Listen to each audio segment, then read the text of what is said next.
Chào mừng các bạn đã đến với kênh của mình. Hôm nay mình sẽ hướng dẫn các bạn cách làm ná chữ Y Công Thái Học.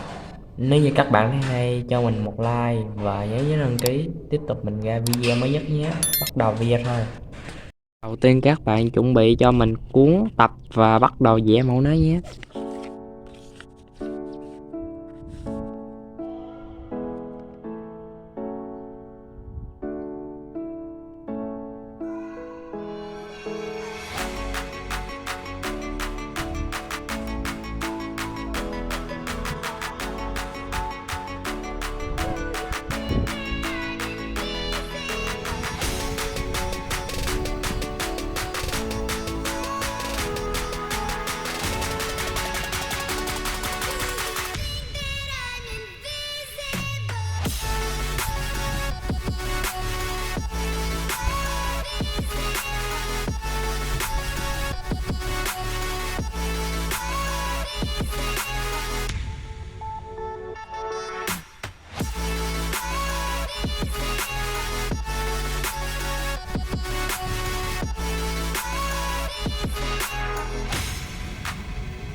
Sau khi vẽ xong thì ta sẽ được mẫu ná như thế này và mình sẽ cắt ra nhé. Chúng ta sử dụng kéo cắt mẫu ná này.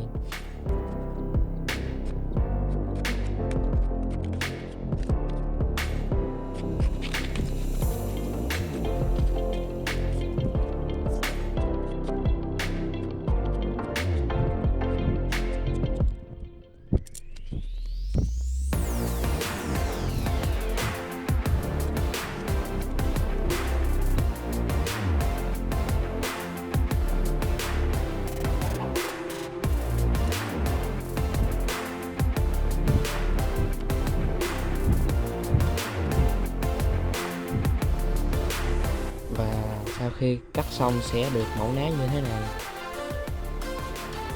Chuẩn bị cho mình miếng gỗ và lấy mẫu ná đã cắt sẵn dán lên gỗ và cưa theo mẫu này nhé. Và bắt đầu mình sẽ dán theo mẫu ná.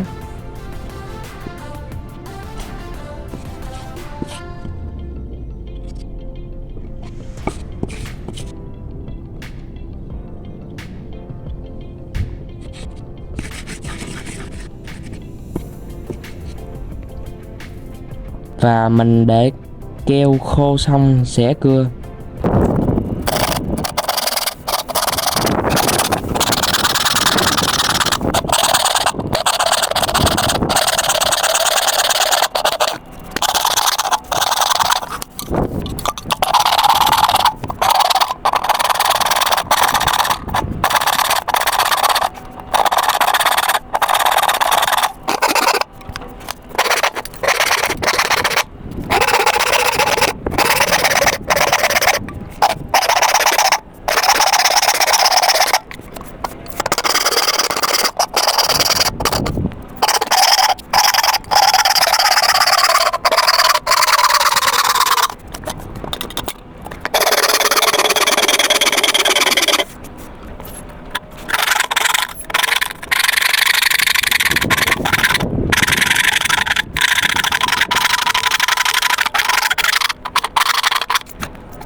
mình sẽ bóc lớp vỏ này ra nhé.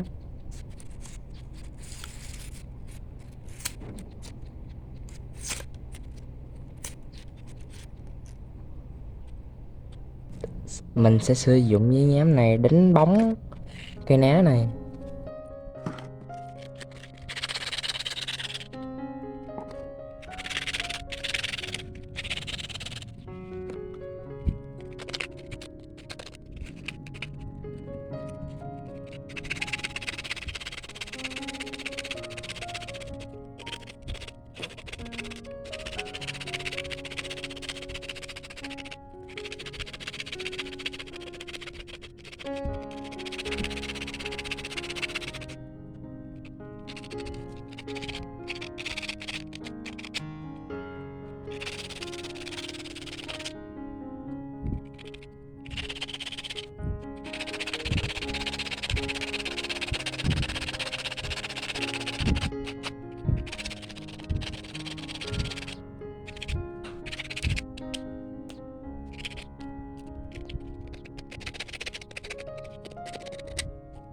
Mình sẽ làm hai cái rãnh hai bên đây để nối dây ná cao su.